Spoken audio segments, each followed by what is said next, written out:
Hi, this is Eric Martin with Board Game Geek. I'm here with Brandon Parsons from Brain Games looking at Pikoko by Adam Porter. Has a nice look to it that is reproduced in the components as well. Yes. It's very cool. Yes. Good production quality. Thank you. Yeah, we actually spent 2 years in development just making these peacocks right. We had the game signed, just wanted to make the cards be able to actually pull out of the peacock, go back in, and I think it turned out really well. That's very cool. What is the game? So, this is our second game from Adam Porter. He did Dual Rush last year. This is a trick-taking game with some hidden information. So basically the way it works is you are the only player who can't see the cards in your peacock. So you can see everybody else's cards, just not your own. Okay. Then, what you're going to do is based on the cards you can see, you're going to place bets on how many tricks you think each player is going to take. Okay. So there's 8 cards, 8 tricks, pretty standard in trick taking on the here. 3 to 5 player? 3 to 5 players, that's right. So we go around the table, and I'm looking at purple here. I think that they're going to do pretty well. I'm going to say that they're going to take 3 tricks. So I place my betting tokens, according to my peacock color, in front of that player, and we go around like that. Blue and red and white would also place their tokens. You bet on yourself very last. So once we've all bet on the other players, then we look at how the other players have betted on us, and then we will also bet on ourselves. So the bets are all simultaneous in a way. Yeah, simultaneous by player. So we all but purple bet on purple, all but white bet on white, all but blue bet on blue, and we do it like the hold in your hand thing. Yes, and you get information. And then once you've gotten the information, we all simultaneously bet on ourselves. So yellow's betting on themselves, the same time purple's betting on themselves. And do you have to bet all 8?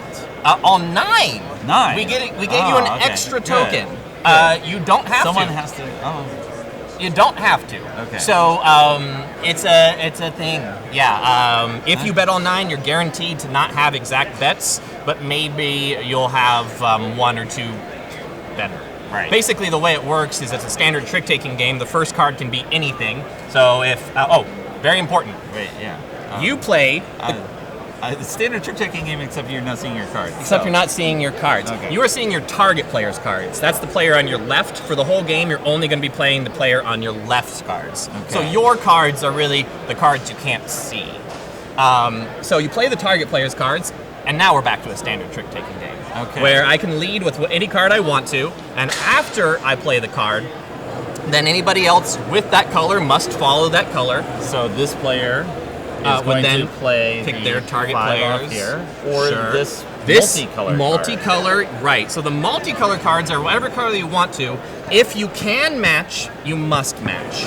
But if that was not a matching color, then you could play it as any color you want to, which is important because we also have a trump color. And the way that works is for the whole round, we reveal the top card of the deck. White is going to be the trump for the whole round. Okay.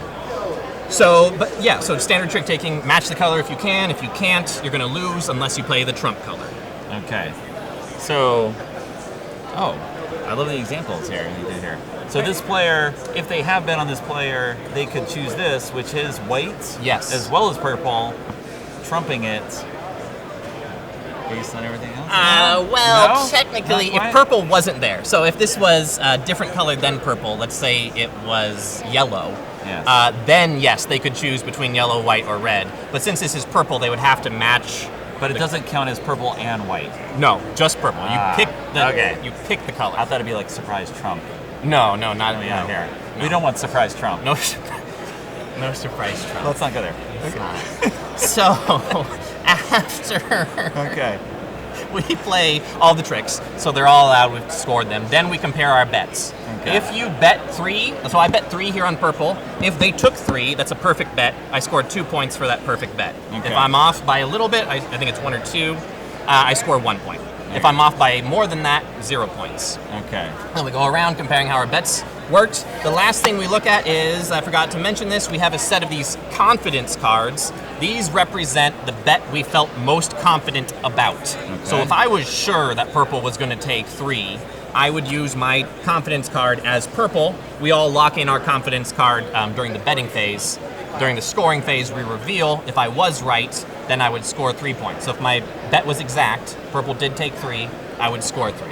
If my bet was wrong, I would lose 1 point. Okay. There is a no confidence card, which is just a guaranteed plus 1 point. Okay. So if you don't have any confidence, just take that as a guaranteed point. Okay. And you play a certain number of rounds, and that's it. And points. Yep. All right. Thank you, Brandon. Thank you. Pikoko.